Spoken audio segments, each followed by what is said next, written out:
हम सभी के लिए ये बहुत ही खुशी की बात है कि इस वर्ष के बजट को देश ने 2047 तक विकसित भारत बनाने के लक्ष्य की पूर्ति के एक शुभारंभ के रूप में देखा है। बजट को भावी अमृतकाल की दृष्टि से देखा और परखा गया है।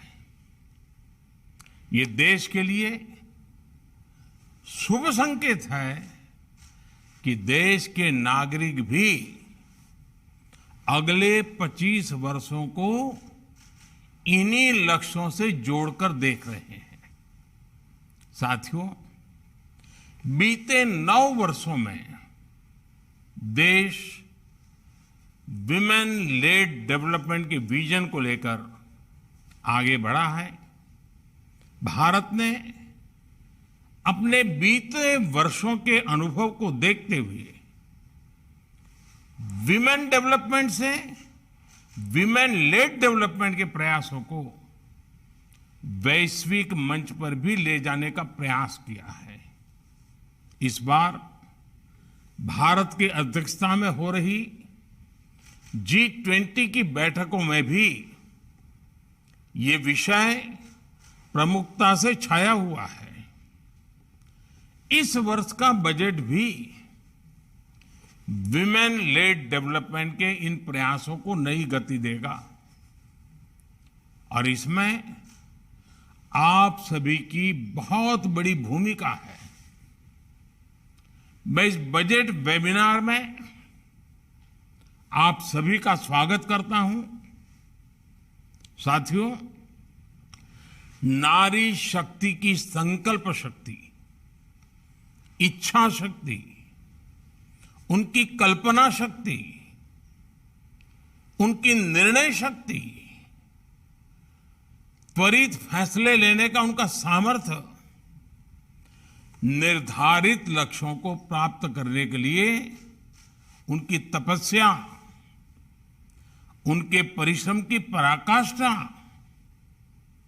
ये हमारी मातृशक्ति की पहचान है।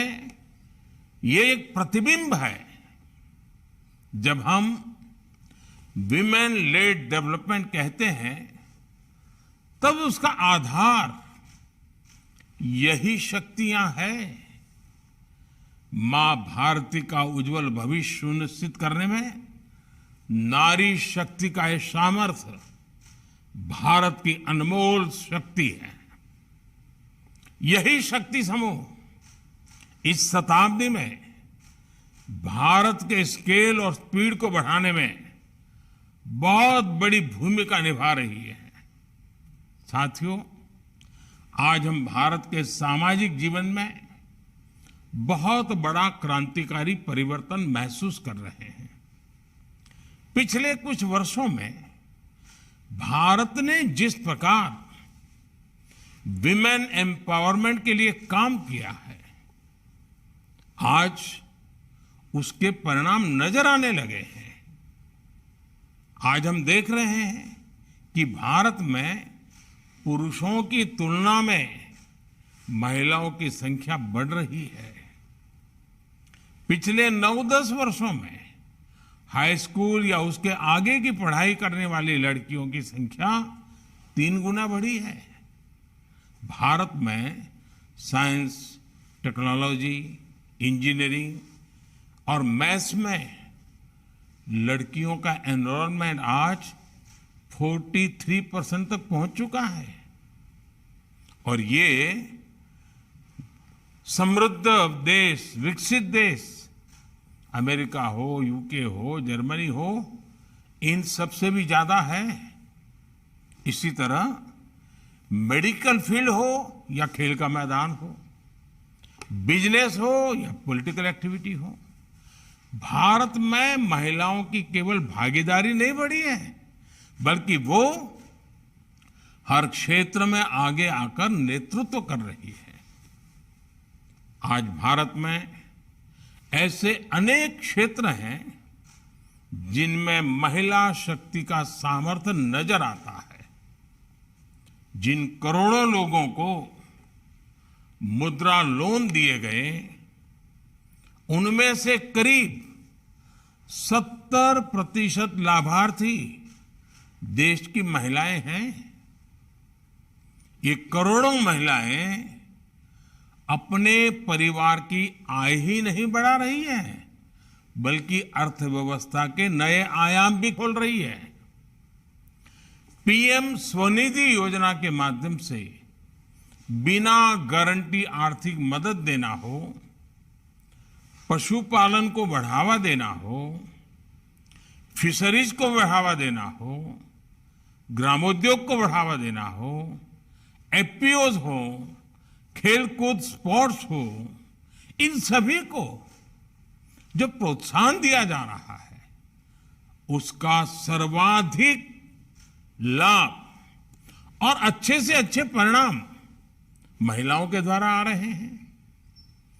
देश की आधी आबादी के सामर्थ्य से हम देश को कैसे आगे ले जाएं, हम नारी शक्ति के सामर्थ्य को कैसे बढ़ाएं, इसका प्रतिबिंब इस बजट में भी नजर आता है।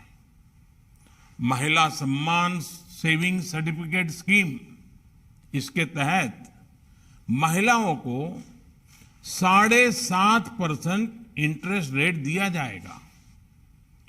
इस बार के बजट में पीएम आवास योजना के लिए करीब 80,000 करोड़ रुपए रखे गए हैं। ये राशि देश की लाखों महिलाओं के लिए घर बनाने में काम आएगी। भारत में बीते वर्षों में पीएम आवास योजना के जो 3 करोड़ से अधिक घर बने हैं, उनमें से अधिकांश महिलाओं के ही नाम है।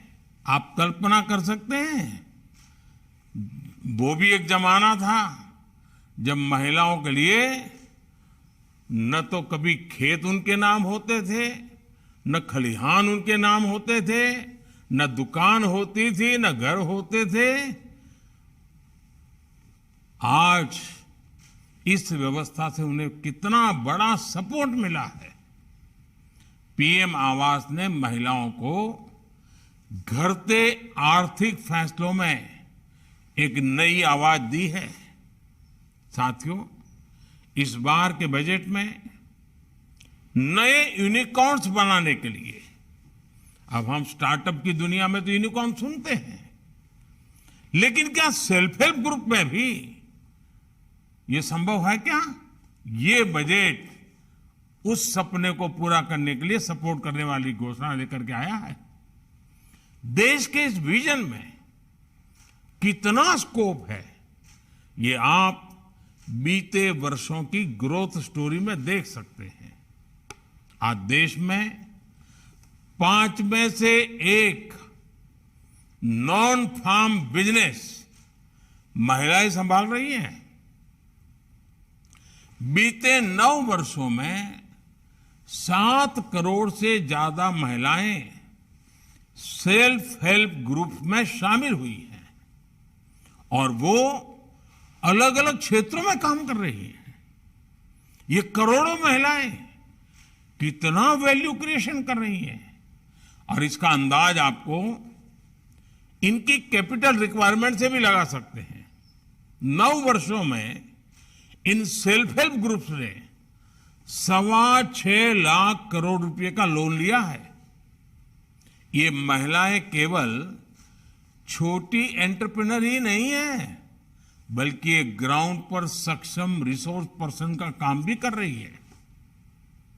बैंक सखी, कृषि सखी, पशु सखी के रूप में ये महिलाएं गांव में विकास के नए आयाम बना रही हैं। साथियों, सहकारिता क्षेत्र, उसमें भी महिलाओं की हमेशा बड़ी भूमिका रही है। आज कोऑपरेटिव सेक्टर में आमूलचूल बदलाव हो रहा है।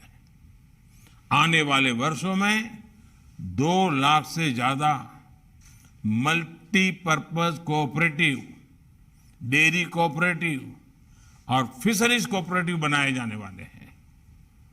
1 करोड़ किसानों को नेचुरल फार्मिंग से, प्राकृतिक खेती से जोड़ने का लक्ष्य रखा गया है।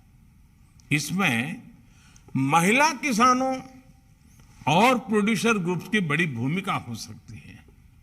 इस समय देश ही नहीं, पूरी दुनिया में मिलेट्स यानी श्री अन्न को लेकर जागरूकता आ रही है, उनकी डिमांड बढ़ रही है।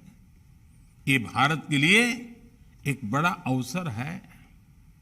इसमें महिला सेल्फ हेल्प ग्रुप की भूमिका को और बढ़ाने के लिए आपको काम करना होगा। आपको एक और बात याद रखनी है, हमारे देश में 1 करोड़ आदिवासी महिलाएं सेल्फ हेल्प ग्रुप्स में काम करती हैं। उनके पास ट्राइबल क्षेत्रों में उगाए जाने वाले श्री अन्न का पारंपरिक अनुभव है। हमें श्री अन्न की मार्केटिंग से लेकर इनसे बने प्रोसेस्ड फूड से जुड़े अवसरों को टैप करना होगा।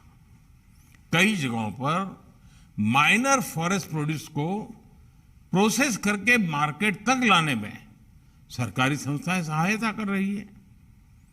आज ऐसे कितने सारे सेल्फ हेल्प ग्रुप रिमोट इलाकों में बने हैं, हमें इसे और व्यापक स्तर पर लेकर जाना चाहिए।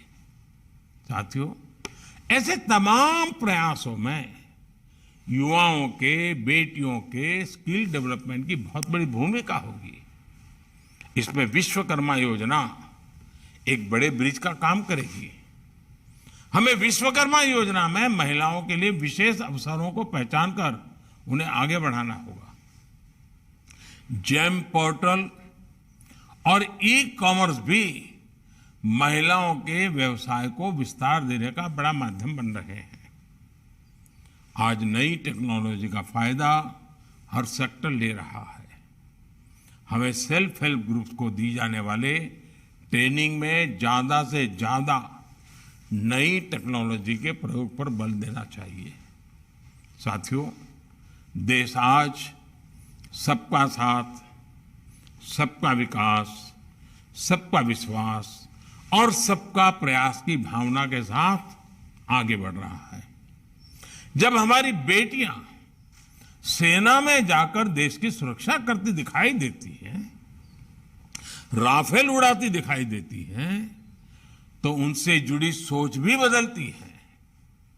जब महिलाएं एंटरप्रेन्योर्स बनती हैं, फैसले लेती हैं, रिस्क लेती हैं, तो उनसे जुड़ी सोच भी बदलती है। अभी कुछ दिन पहले ही नागालैंड में पहली बार 2 महिलाएं विधायक बनी हैं, उनमें से एक को मंत्री भी बनाया गया है। महिलाओं का सम्मान बढ़ाकर, समानता का भाव बढ़ाकर ही भारत तेजी से आगे बढ़ सकता है।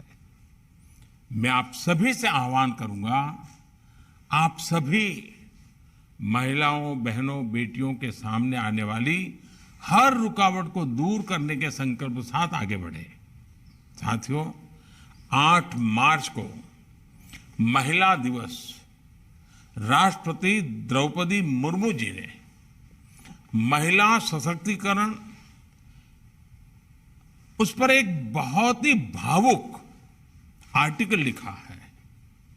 इस लेख का अंत राष्ट्रपति मुर्मू जी ने जिस भावना से किया है, वो सभी को समझनी चाहिए। मैं इस लेख से उन्हीं को कोट कर रहा हूं। उन्होंने कहा है, हम सबकी, बल्कि प्रत्येक व्यक्ति की जिम्मेदारी है कि इस प्रगति को तेज गति प्रदान की जाए। इसलिए आज मैं आप सबसे, प्रत्येक व्यक्ति से, अपने परिवार, आस पड़ोस अथवा कार्यस्थल में एक बदलाव लाने के लिए स्वयं को समर्पित करने का आग्रह करना चाहती हूं। ऐसा कोई भी बदलाव जो किसी बच्ची के चेहरे पर मुस्कान बिखेरे, ऐसा बदलाव जो उसके लिए जीवन में आगे बढ़ने के अवसरों में वृद्धि करे। आपसे मेरा ये अनुरोध हृदय की गहराइयों से निकला है। मैं राष्ट्रपति जी के इन्हीं शब्दों के साथ अपनी बात समाप्त करता हूं। आप सभी को बहुत बहुत शुभकामनाएं देता हूं। बहुत बहुत धन्यवाद।